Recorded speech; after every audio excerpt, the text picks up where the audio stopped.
And I very often say that anti-Semitism is but a predictive example of disinformation. We've seen a lot of that, and we have a responsibility to identify and expose and engage as many people as we can in order to make that voice heard.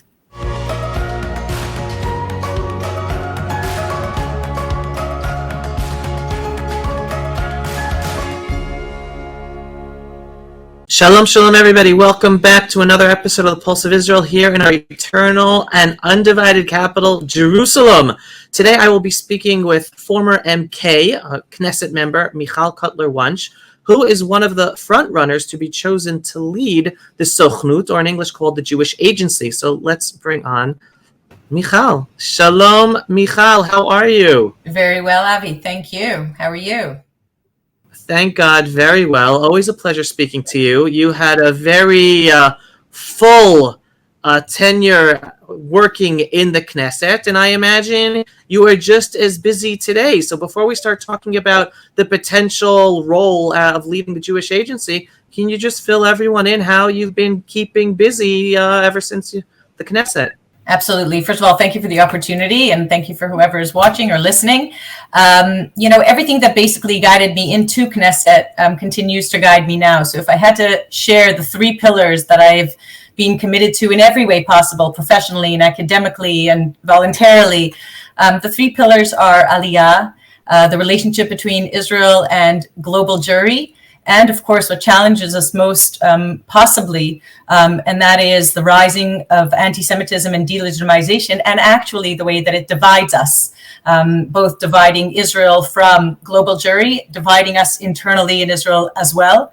And so those are the issues that guided me, as I said, in Knesset. And you are right that it was a very, very busy tenure as member of multiple committees, as head of the Committee for Israel Diaspora Relations, as a very active member of the Immigration and Absorption Committee, having held 4 hearings with digital platforms on the imperative to combat online anti-Semitism, being the first-time liaison to the subject of the International Criminal Court in Knesset, being an international law and human rights expert myself, and understanding the weaponization of international law and human rights and the institutions that are mandated to uphold, promote, and protect international law and human rights in the basically war that was waged against the state of Israel. And I would say we just marked 20 years to Durban. So if Durban 1 was the opening shot, 20 years later, 20 years of Israel apartheid weeks on campuses and so on, that is what guides me today. And so I continue basically the mission of advancing all of those three,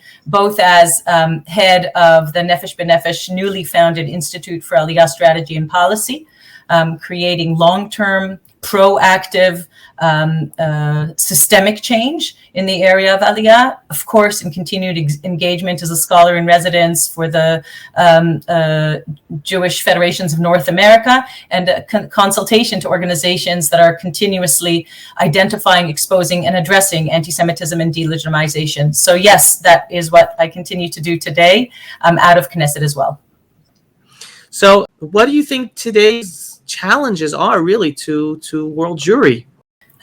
So I don't just think that there are challenges. I think there is an urgency in identifying and diagnosing them in order to actually be able to address them. So the challenges to world Jewry are actually, as you said, exactly in the intersection, not to borrow intersectionality, but that has been one of the challenges, of course, in the intersection of the weaponization of human rights. In utilizing those very mechanisms, those very values that were intended to uphold, promote, and protect what we call the rules-based order that the world created post-World War II. Utilizing those structures to actually delegitimize the one single Jewish state founded upon the principles of the Declaration of Independence as an indigenous people returning to an ancestral homeland, as a Jewish country, as I said, the Jew among the nations, the only one, and committed to equality for all of its citizens, according to the very same Declaration of Independence, in which I believe the word equality appears about 9 times. And basically turning on its head in an Orwellian inversion, concepts that were meant to create that rules-based order, undermining not only the legitimacy of the Jew among the nations or the canary in the mine shaft for all democracies, but undermining the very infrastructure that was created. And so in that sense, when we see anti-Semitism raging anywhere, it's not just about anti-Semitism, whether it's on the streets, on digital platforms, or in the very institutions mandated to uphold, promote, and protect, including, let's say, the Human Rights Council in the UN. And so those are the challenges that actually drive the wedge between us as a people. It is also the opportunity alongside the challenge. And when we speak about, for example, the Jewish Agency, which I believe is potentially the most important platform, serving as that place for the Jewish people that is committed to an equal representation of voices of all Jewish communities and individuals around the world, not just of the State of Israel. If the State of Israel is an active member, and a reminder that the State of Israel is also the nation state of the Jewish people, therefore has an increasingly important role in engaging and creating the opportunity for those conversations.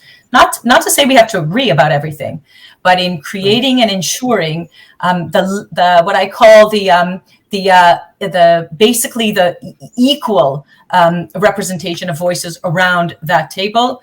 In that, Jaffe has an important role and potentially is the most important platform.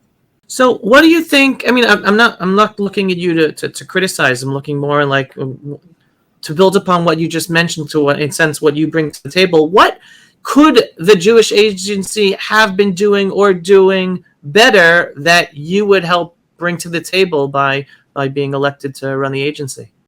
You know, on the horizon for the State of Israel, of course, is 75 years. On the horizon for the Jewish Agency is 100 years. It's almost a 100-year-old institution.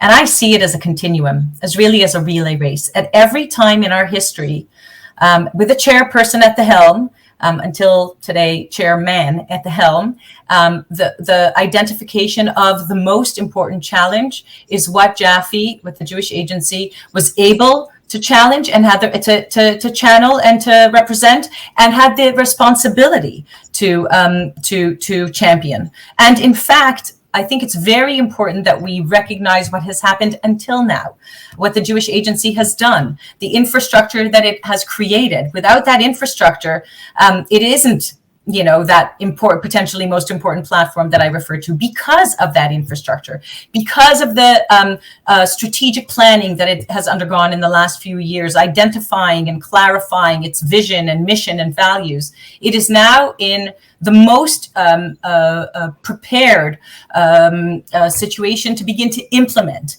that vision, mission, and values. And the way to do so, I would think, is to identify accurately, to diagnose accurately your very important question: what is the most significant challenge to the Jewish people today? What divides us? And how do we bridge those gaps? And how do we heal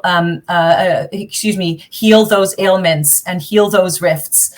And so I don't look to neither criticize nor say that it should have been done differently. The opposite.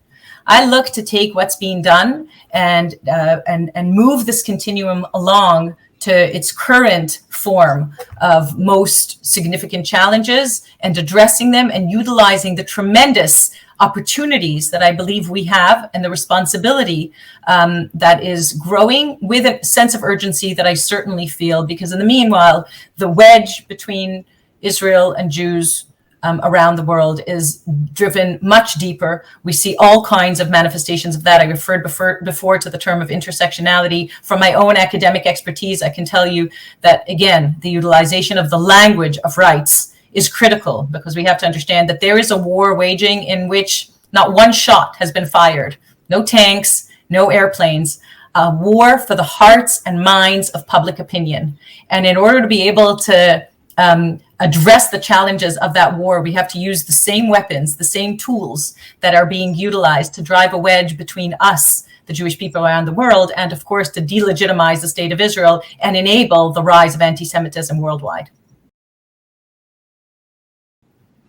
I'm glad you keep on bringing that up, because again, with your knowledge, your career, and your experience, again, the abuse and what I call the hijacking of human rights by haters of Israel is really a main cause of concern for the growing rift between at least collegiates abroad, America and Israel. And it's very unfortunate. I mean, I'm sure you're as familiar as I am, that many of these anti-Israel organizations on campuses, and the ones abusing human rights language and terminology and concepts against Israel while ignoring true human rights abuses that are taking place by our enemies.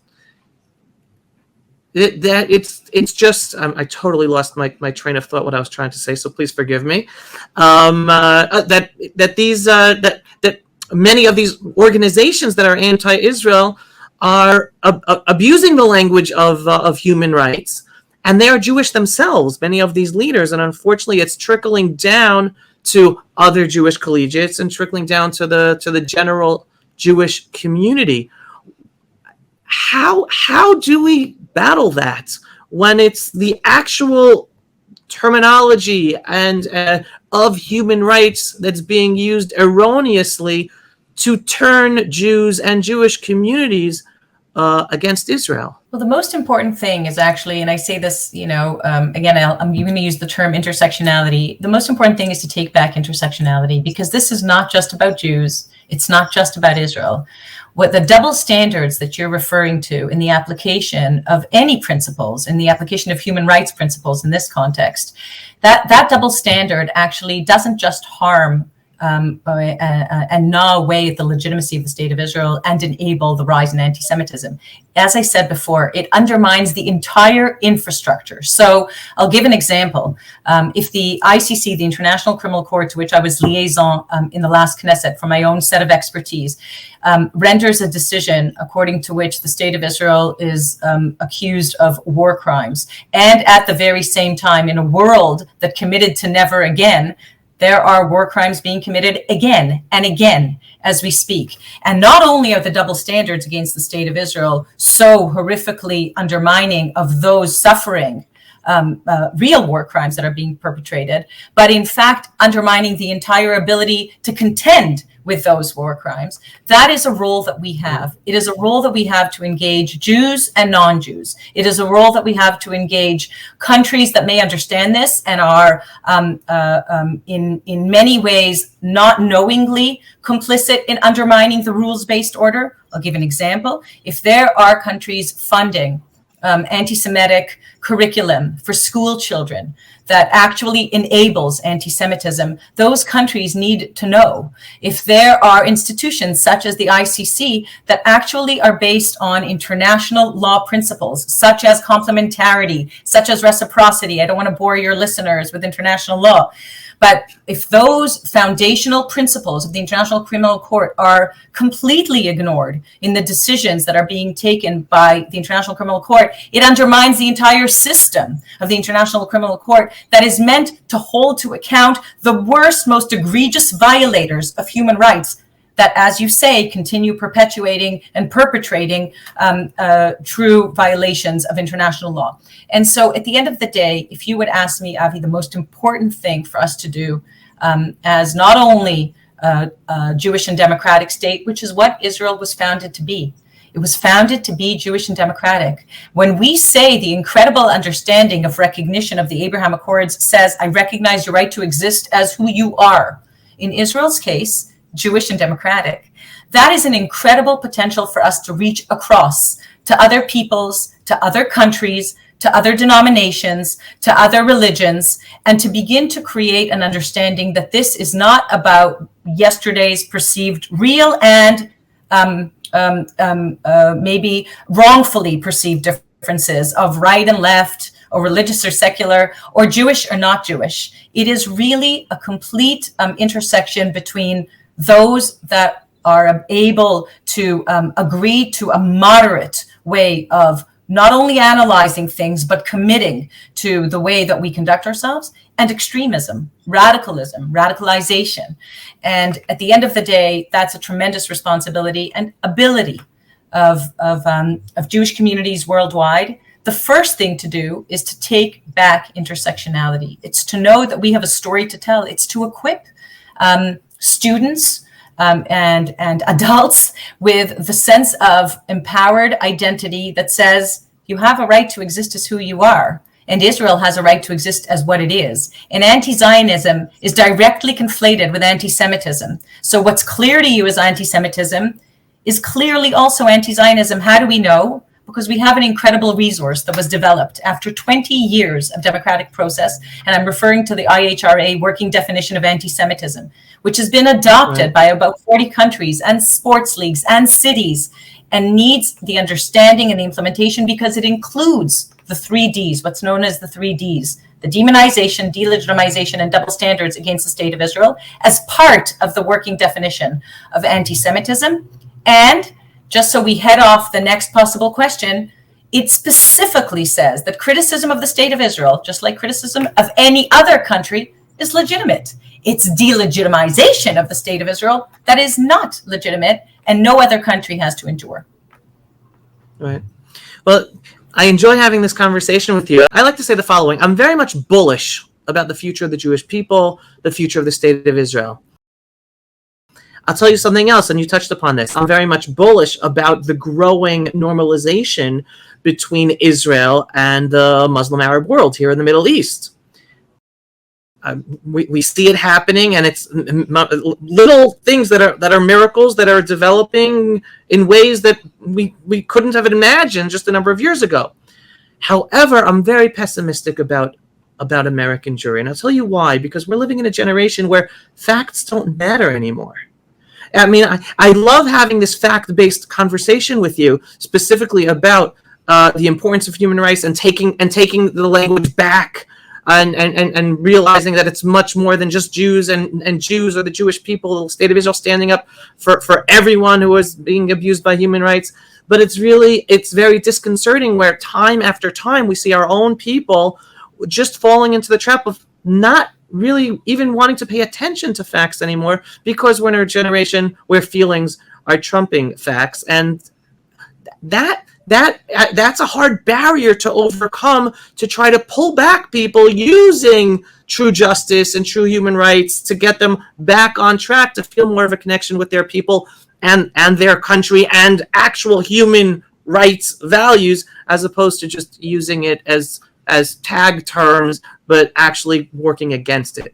Am I wrong to have this feeling? I mean, I want to be hopeful as well, and overall I'm hopeful, but I'm still pessimistic about seeing the trajectory of our own brethren, specifically in the West and America, where it's just facts are not. How do we go back to facts, to trumping feelings? So I'd like to say a couple of things about that. The first is that hard or difficult means it's possible. The second is that just because it's difficult, meaning neither are we free to desist. We have to try. We have a responsibility to try. Sure. We have that responsibility as what I said before, also the nation state of the Jewish people, the single and only nation state of the Jewish people. We don't have the luxury or the privilege of not doing everything we can, hard as it may be. The additional thing that I wanted to say, and you used the word pessimistic, and I couldn't but think of the late Rabbi Jonathan Sachs's differentiation between optimism and hope. And if I've told you it before, I apologize, but I'm going to say it again. He said the following. He said, optimism is the belief that everything will be okay, or in Hebrew, yeh beseder. Whereas hope is the belief that we have to make it okay. In that sense, optimism is quite a passive virtue, whereas hope is a very active one. And it takes no courage at all to be an optimist, but a great deal of courage to have hope. And I am very hopeful. I have to tell you that after engaging with hundreds, if not thousands, of young students and, their parents around the world, I can tell you that there is a real thirst for understanding. There is a real thirst for identity. There is a real keen beginning of understanding that something is missing, and you can see the shifts in the sort of very, very powerful global processes. You can see shifts in them from sometimes surprising places, and we shouldn't be surprised by them. And we have to identify and engage and empower those voices that enable us to actually collaboratively, obviously, and through constant engagement and communication, shine a light on the ramifications and the implications of double standards. For example, and I'll give a really, really raw example so I'm not just somewhere up here in theory. The most recent video interviewing, not personally, but interviewing the concept of Ben and Jerry's ice cream in a engagement with a BDS understanding that if we boycott, divest, or sanction the state of Israel, we affect something. Okay, that interview is very important to utilize when we engage with everybody, not just Jews, with everybody, in exposing and highlighting what double standards look like and what the dangers are in double standards. It actually makes accessible the importance of the 3Ds that I referred to before within the IRA working definition of anti-Semitism. It is a tool and a mechanism, and all of these amalgamated tools actually make me tremendously hopeful. And when I meet with that younger generation, that is not just the boots on the ground, but I understand how difficult it is and what courage it takes, the courage I referred to before, I become very hopeful whenever I engage with those people that are willing to actually compromise their social, their economic, their professional advancement in order to be able to speak up and have the courage to do so, whatever the ramifications may be. Right. And just to give people context who did not see that video, Michal is referring to an interview of Ben and Jerry themselves. And the interviewer very innocently asked, okay, I understand you guys are about using your economics, your sales of your product in order to try to impact on policies. So you're doing that in Israel. So why are you still selling in the state of Georgia and the state of Texas when you're against their election laws and abortion laws, etc.? And basically, I don't know which one it was, Ben or Jerry, he basically just sat there for like half a minute silently with no answer. And then afterwards he goes, that's a good question. Well, we still have to sell. We can't stop selling everywhere. He basically had no answer, and the hypocrisy came out. And very good point to say that in itself, that short 1 minute video clip is a powerful tool exposing it. Michal, thank you so much. Any final words, whether you get elected, you don't get elected, any final words to everybody? First of all, thank you very much. It is a mission. It's not a job. And I'm committed to continue fulfilling that mission in whatever capacity and whatever roles that I have, to serve those three pillars, to serve Aliyah and Olim, to serve the challenges in relations between Israel and global Jewry, and to address the continued challenges of anti-Semitism, delegitimization, double standards that we just referred to, not just in order to ensure the legitimacy of the state of Israel and the safety of Jews worldwide, but also to ensure that that rules-based order, to which I am committed to constantly and consistently, is upheld, promoted, and maintained, because we don't have the luxury or alternative to enable it to be collapsed in the way that it is. And I very often say that anti-Semitism is but a predictive example of disinformation. We've seen a lot of that, and we have a responsibility to identify and expose and engage as many people as we can in order to make that voice heard. Michal, thank you very much. Regardless whether you're elected to the role or not, may you continue to have the strength and wisdom to doing everything you're doing to help the Jewish people, the state of Israel, and all of humanity. So thank you very much, Michal. Thank you very much, Avi. All right, everybody, signing off. I hope you enjoyed that interview with former Knesset member Michal Cotler Wunsh, who again is so involved in all these issues. Regardless, she will be very active in pursuing and working towards those issues, whether at the helm of the Jewish Agency or in with her other hats as well. All very, very important things that she should have all the strength to do, make as big of an impact as possible. So the rest of you, thank you so much for watching. If you enjoyed, share, and signing off from the eternal and undivided capital of the Jewish people, Jerusalem and the state of Israel. Shalom, everybody. Pulse of Israel, frontline videos from the Holy Land. Support our work by donating today.